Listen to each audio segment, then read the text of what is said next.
ఇతరుల క్షేమం కొరకు చింతపడవలసిన యోన ఇతరులకు దేవుడు క్షేమాన్ని ఇచ్చినప్పుడు చింతపడుతున్నాడంటే ఇది ఎంత విడ్డూరంగా ఉందండి. ఇది ఎలా ఉందంటే చెప్పమంటారా?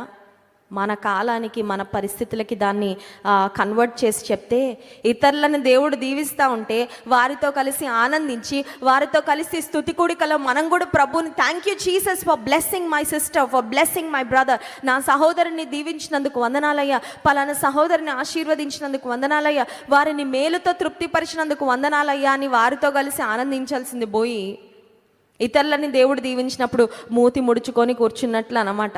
అర్థమైందండి? కొంతమంది స్తుతి కూడికలకు వస్తారు, పెళ్ళికి వస్తారు, కానీ చాలా బాధగా వస్తారు. ఎందుకంటే వారికి ఇతరుల ఆశీర్వాదంలో వారికి ఆనందము ఉండదు, వారికే రావాలన్నీ, ఇంకెవరికి వచ్చినా వారికి ఇష్టము ఉండదు అన్నమాట. అర్థమవుతుందండి? అది దేవుని మనసు, దేవుని బిడ్డల మనసు కానే కాదు.